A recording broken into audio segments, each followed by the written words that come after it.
Vreau să vă reamintesc o declarație pe care ați făcut-o în februarie 2022. Putin își iubește țara. Asta, din câte îmi dau seama, este definiția patriotismului, nu?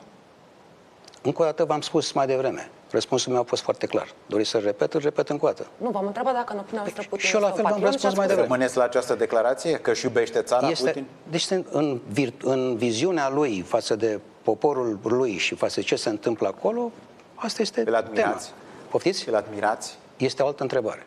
E o altă întrebare. Îl admirați? Poftiți? Îl admirați? Nu este treaba mea să pot să răspund la așa ceva. N-am de ce să răspund la asta. Eu am spus o chestiune precisă legată de acest subiect.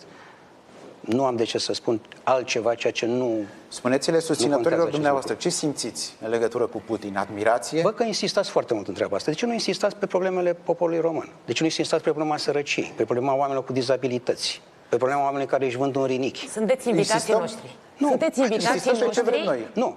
Nu este așa. Ba da. Nu. Am să vă spun din ce motiv. Pentru că dumneavoastră, ca și gazdă, m-ați invitat pe mine și ca orice gazdă care își respectă oaspetele, trebuie să mă tratați ca atare, cu eleganță și cu lucruri care sunt conforme. Sunteți bineveniți? Nu este chiar regula așa. locului este că răspundeți la întrebări. Nu. Nu. Nu e regula locului? Eu ca și oaspete, că vă spunem noi. Nu. Eu ca și oaspete vă răspund strict la cea... Sau o luăm altfel. Știți cum spunea De Gaulle? Zice... Repede că au trecut minutele. Dar de ce foarte repede? Au trecut. Și care este problema? Eu trebuie să vă răspund la ceea ce îmi cereți permanent. Dacă primim răspunsul, deci De Gaulle spunea că bine. vă răspund la întrebările mele, cu mare eleganță.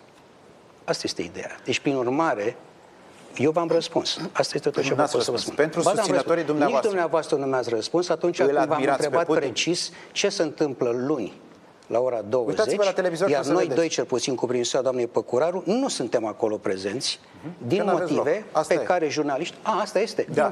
Spuneți-ne dacă l-admirați pe Putin și mergem mai departe. Asta este, exact cum v-am spus mai devreme. Dacă dumneavoastră așa îmi răspundeți, așa vă răspund și eu.